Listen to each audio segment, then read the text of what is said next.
नमस्कार। आप सबका स्वागत है।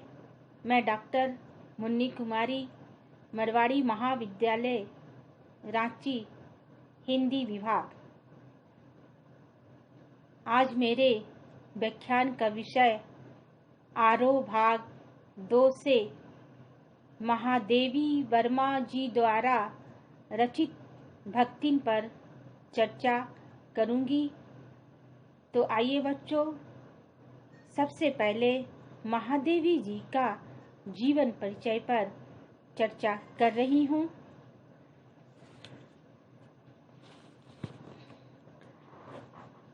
आधुनिक हिंदी कविता की छायावादी धारा की आधार स्तंभ मानी जाने वाली महादेवी वर्मा का जन्म 1907 में उत्तर प्रदेश के फर्रुखाबाद में हुआ था।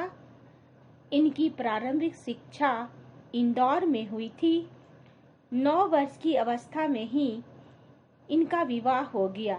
विवाह के बाद भी इन्होंने अध्ययन जारी रखी और प्रयाग विश्वविद्यालय से बीए और संस्कृत में एमए की। इसके पश्चात प्रयाग विश्वविद्यालय की महिला विद्यापीठ की आचार्य बनी। सन 1987 में इनका देहांत हो गया। इनकी रचनाएं महादेवी वर्मा ने काव्य के साथ साथ अपनी गद्य रचनाओं से भी हिंदी साहित्य को समृद्ध किया। निबंधों, संस्मरणात्मक रेखा चित्रों के कारण इनकी गणना श्रेष्ठ गद्यकारों में भी की जाती है। इनकी काव्य संग्रह दीपशिखा, यामा, निहार, नीरजा, सांदगीत, निबंध संग्रह, श्रृंखला की कड़ियाँ, आपदा, संकल्पिता, भारतीय संस्कृति के स्वर, संस्मरण रेखा चित्र, अतीत के चलचित्र, स्मृति की रेखाएं, पथ के साथी, मेरा परिवार। यामा संग्रह के लिए वे ज्ञानपीठ पुरस्कार से सम्मानित किए गए थे। उत्तर प्रदेश हिंदी संस्थान से उन्हें भारत भारती पुरस्कार तथा भारत सरकार द्वारा पद्म भूषण से भी पुरस्कृत किया गया था।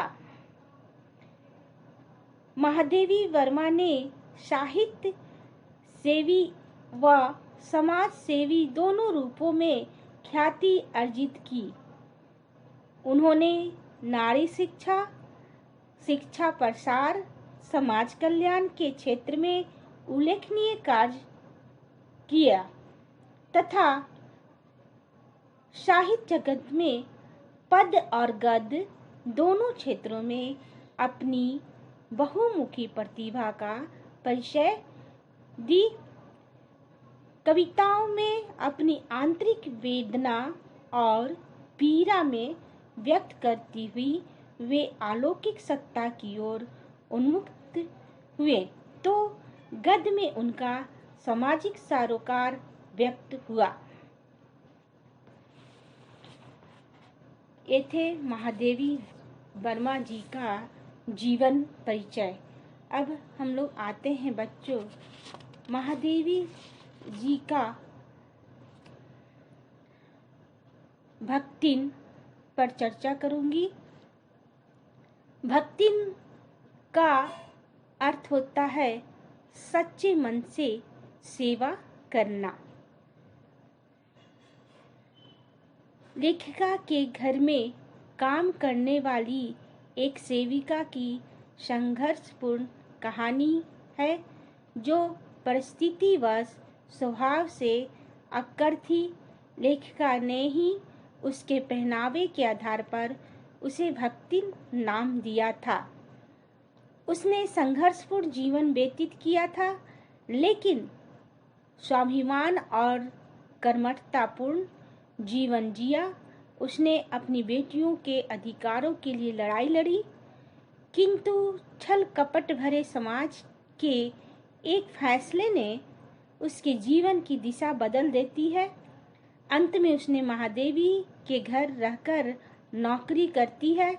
महादेवी जी उसे किसी भी दशा में खोना नहीं चाहती थी।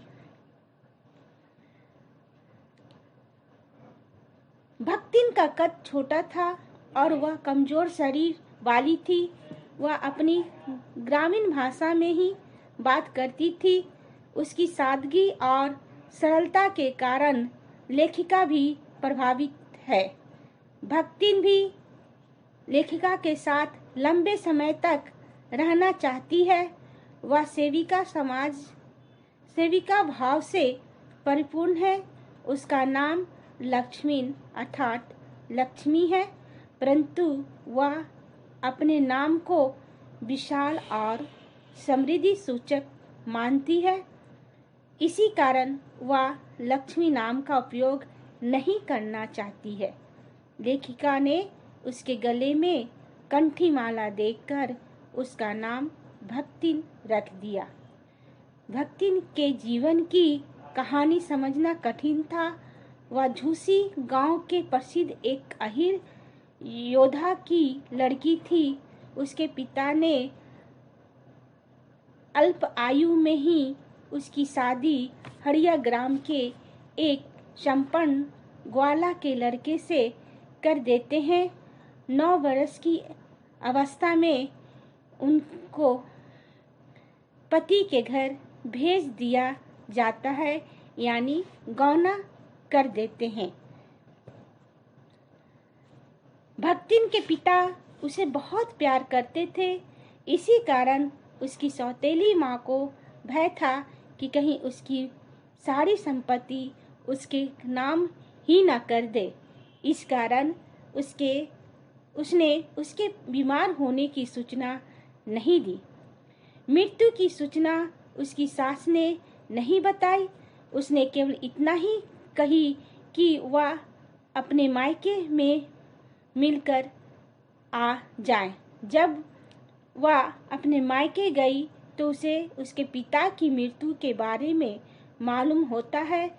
तब वह अपनी सौतेली माँ को खरी खोटी सुनाकर वापस ससुराल चली जाती है और अपने पति को पिता की मृत्यु के बारे में बता देती है। तो बच्चों, भक्तिन की शेष भाग अगले क्लास में बताऊंगी। धन्यवाद।